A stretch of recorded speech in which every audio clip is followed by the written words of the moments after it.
Jagoro mongere migao mar Arita Dr. Raymond Omollo oyawo ayanga chenro mabiro konye keto kenge mag neno ni ikedo kod gi lweny matindo.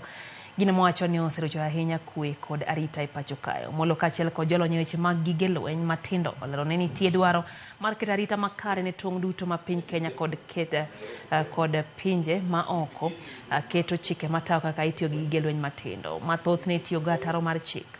Omar ne piny Kenya mako chung' motegno ni tiyo kanyakla biro konyo tiyo midhiero mosekel kalore gi tiyo marach gi lweny kendo gibiro dhi nyime gi twak e wi okenge mamoko manyalo konyo oganda kedo gi kwe. The issue of small arms and light weapons is a common problem across board.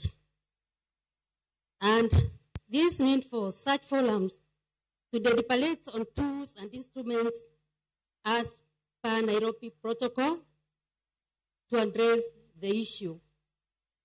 It is therefore important to support the Lexa Secretariat, which plays a very important role in coordinating implementation of Nairobi Protocol.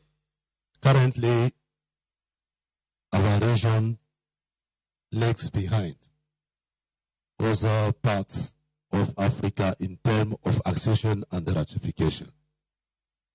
The ATT provides a crucial mechanism to regulate the flow of arms and to prevent illicit trade. I use this opportunity to encourage all member states to consider acceding to or ratifying this treaty to enhance our collective security efforts.